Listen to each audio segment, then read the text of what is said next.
Hello दोस्तों, स्वागत है आपका अपने YouTube channel self study academy पर। और आज हम लेकर आए हैं भारतीय संविधान के मूल अधिकारों के भाग 2 को लेकर, जिसमें हम जानेंगे भारतीय संविधानों में भाग 2 के जो जो चर्चा की गई थी मूल अधिकारों में, जो हमारा भाग छूट गया था उसमें हम मूल अधिकारों में क्या क्या आता है और मूल अधिकार में हमारे किन किन चीजों को शामिल किया गया है, वह आज हम सभी चीज जानेंगे।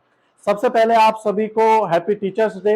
और आप सभी अच्छी तरीके से अपने गुरु का सम्मान करते होंगे और अपने गुरु का ऐसे ही सम्मान करते रहिए और गुरु को हमेशा गुरु के दक्षिणा के रूप में गुरु के कहने पर और गुरु के दिखाए हुए मार्गदर्शक पर चलते रहिए।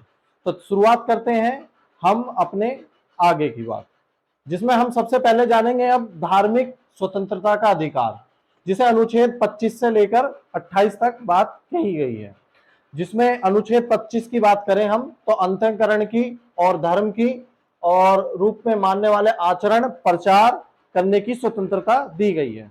यानी अनुच्छेद 25 में धर्म के अंतःकरण की स्वतंत्रता और प्रचार करने की स्वतंत्रता दी गई है। इसका मतलब है कि अंतःकरण का मतलब कोई भी व्यक्ति अपने देश में अंतःकरण यानी अपने अंदर से स्वतंत्र है किसी भी धर्म को मानने के लिए। किसी पर कोई पाबंदी नहीं है कि वो फलाना धर्म को या उस धर्म को ही मानेगा।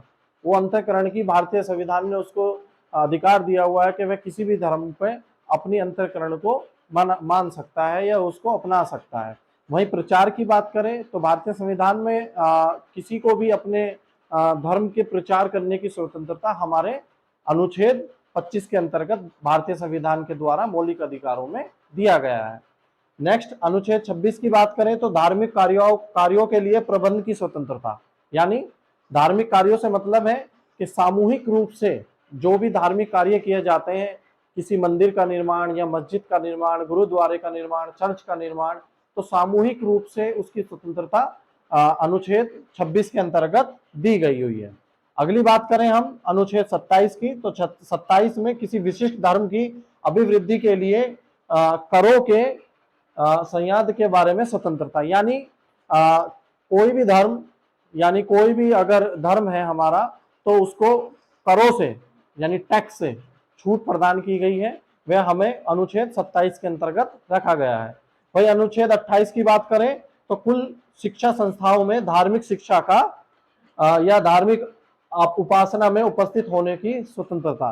यानी जो भी सबको अनुच्छेद 28 के अंतर्गत अपनी धार्मिक शिक्षा देने का अधिकार है, चाहे वह किसी भी धर्म का क्यों ना हो।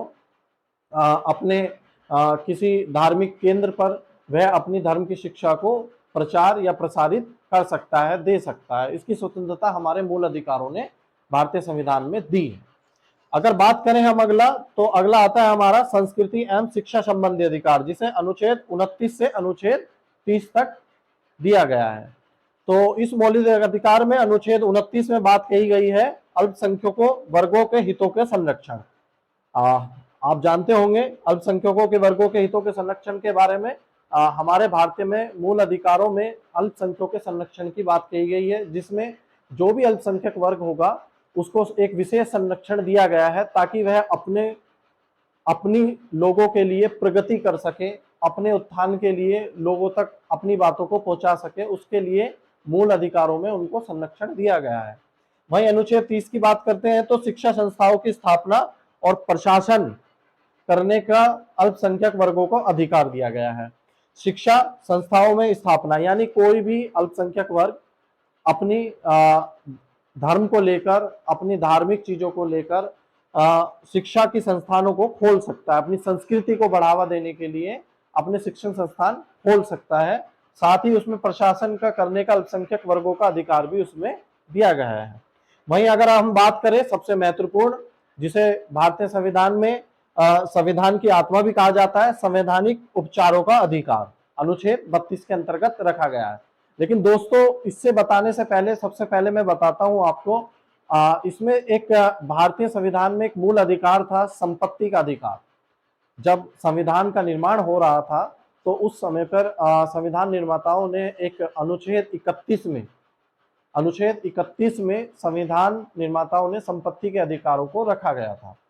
लेकिन कुछ संपत्ति के अधिकारों में जैसे जैसे समय के साथ दिक्कतें महसूस होने लगी, उसी को देखते हुए 44वें संविधान संशोधन 1978 द्वारा संपत्ति के अधिकारों को मूल अधिकारों से हटाकर एक विधिक अधिकार यानी कानूनी अधिकार बना दिया गया, जिसे अनुच्छेद 300 का में रखा गया था। तो बात करते हैं हम संविधान के उपचारों के अधिकार की। अनुच्छेद 32 के अंतर्गत ये अधिकार जो आता है, इसमें सीधा सीधा अनुच्छेद 32 को हम संविधान की आत्मा क्यों कहते हैं? क्योंकि इसी अनुच्छेद के अंतर्गत हम माननीय उच्चतम न्यायालय या उच्च न्यायालय में अपनी रिट दायर कर सकते हैं या अपने मूल अधिकारों को संरक्षण प्रदान करने के लिए डायरेक्ट वहां पर जा सकते हैं और अपने मूल अधिकारों की लड़ाई लड़ सकते हैं अनुच्छेद 32 के अंतर्गत ही, जिसमें अनुच्छेद 32 सीधा सीधा सुप्रीम कोर्ट यानी उच्चतम न्यायालय की बात करता है। वहीं अनुच्छेद 226 हाई कोर्ट यानी उच्च न्यायालय की बात करता है, जिससे हम आसानी से अपने मूल अधिकारों को वहां जाकर अपना संरक्षण प्रदान कर सकते हैं।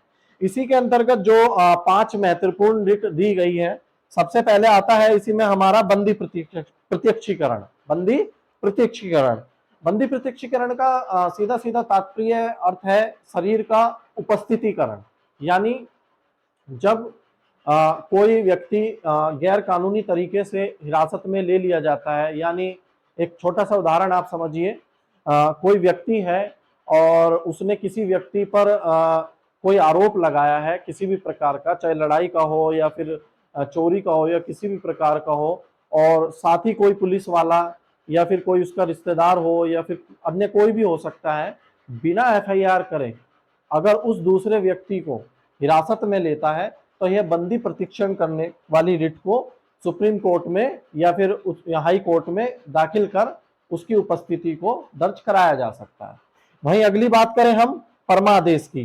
परमादेश से जैसे नाम से ही तात्पर्य है, जब भी कोई सार्वजनिक यानी सार्वजनिक अधिकारी, जिसे हम कह देते हैं कोई सरकारी अधिकारी या सार्वजनिक व्यक्ति जो होता है, अगर किसी आदेश की अवहेलना करता है या फिर कोई कार्य ऐसा करता है कि जो मूल अधिकारों के हित में ना हो, तो माननीय उच्च न्यायालय या उच्चतम न्यायालय अपना आदेश उनको दे सकता है। ठीक, उसके खिलाफ भी रिट एक दाखिल की जा सकती है। वहीं प्रतिषेध लेख की बात करें तो जिस तरीके से प्रतिषेध लेख का अर्थ होता है कि जब कोई निचली अदालत कोई अपने अधिकार क्षेत्र से कोई फैसला देती है, यानी अधिकार क्षेत्र से बाहर का कोई फैसला देती है, तो माननीय उच्चतम न्यायालय उच्च न्यायालय उस कानून पर या उस फैसले पर रोक लगा सकता है। वहीं अगर हम बात करें उत्प्रेषण की, उत्प्रेषण से सीधा नाम से ही है कि किसी भी चीज को उत्प्रेषित मतलब नीचे से ऊपर पहुंचाना।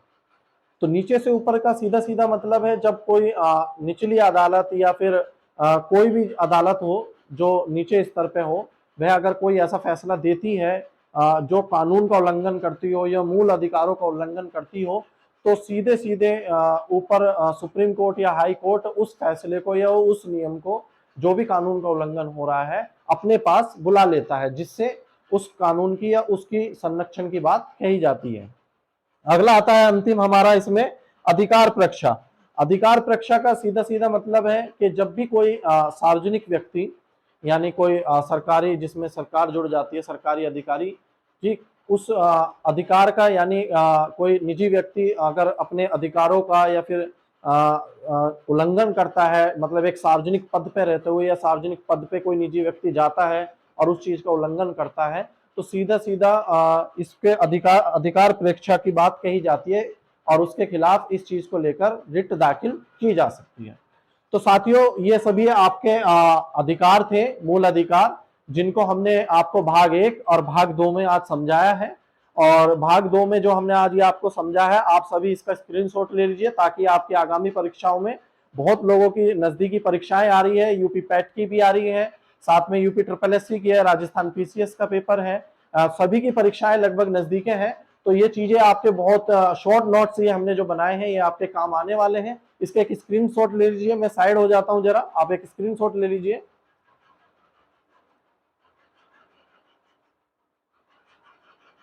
तो साथियों, आपने सभी ने इसका स्क्रीनशॉट ले लिया होगा। तो इसी चीज को ध्यान रखते हुए आज आपकी क्लास को यही समाप्त किया जाता है। और हम लेकर आएंगे संविधान में एक अलग भाग को लेकर, जो एक चर्चित भाग होगा और एक नए रूप में। बहुत बहुत धन्यवाद।